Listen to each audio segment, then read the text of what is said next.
નમસ્કાર વિદ્યાર્થીની બહેનો, આપણે કહાની લખવાની છે હવે હિન્દીમાં.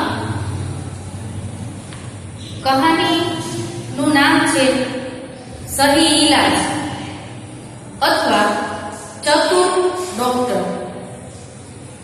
એના માટેના અહીં મુદ્દા છે એ પહેલા વાંચીને સંભળાવું છું.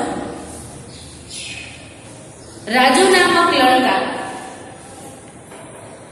पढ़ाई के प्रति लापरवाह, परीक्षा में अनुत्तीर्ण होने का डर,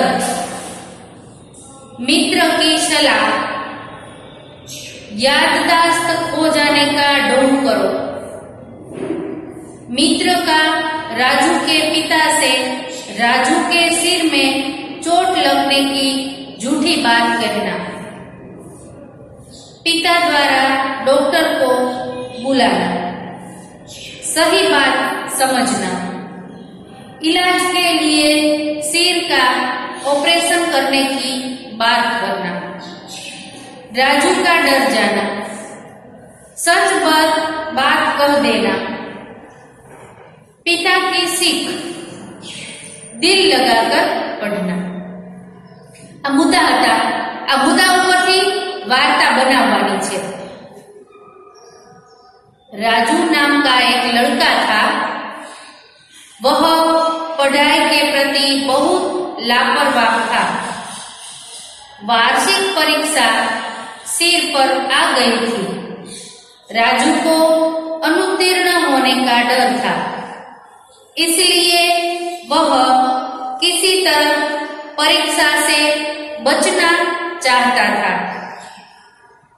राजू के एक मित्र ने उसे सलाह दी, तुम अपनी याददाश्त खो जाने का ढोंग करो. राजू को यह सलाह पसंद आ गई. उसने मां को पहचानने से इनकार कर दिया. पिताजी उसके कमरे में आए तो वह बोला, कौन है आप? मेरे कमरे में क्यों आ गए हैं?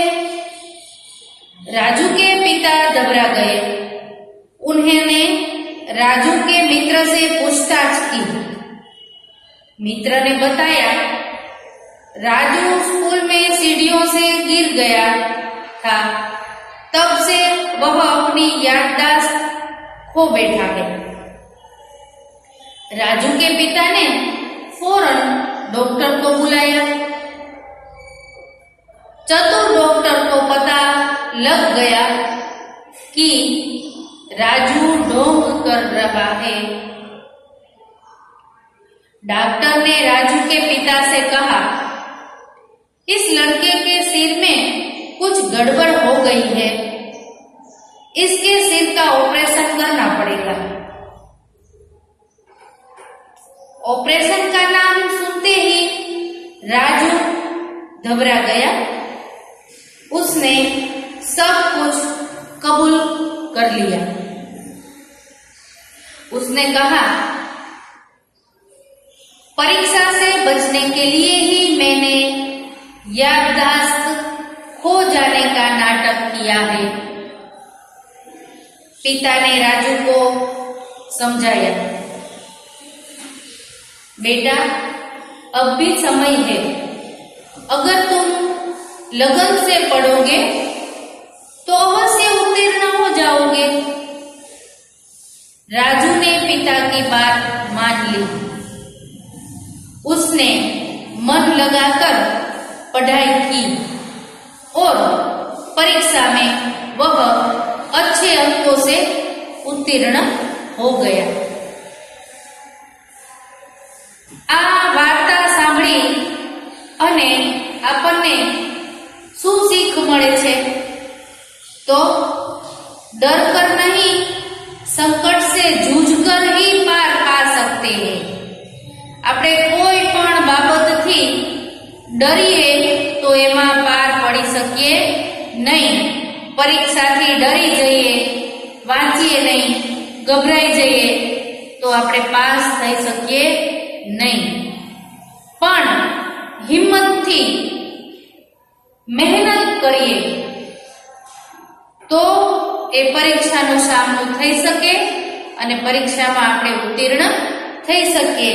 જેમ કે અહીં આ રાજુ નામના છોકરાએ આવું જે ખોટું બહાનું બતાવવા માટે, પરીક્ષાથી બચવા માટે જે બહાનું કર્યું ખોટું, એવું બહાનું કરાય નહીં, પણ હંમેશા ગમે તેવી પરિસ્થિતિ હોય એનો સામનો કરીએ સમજપૂર્વક, ચતુરાઈથી, તો આપણે એમાં સફળતા મેળવી શકીએ છીએ.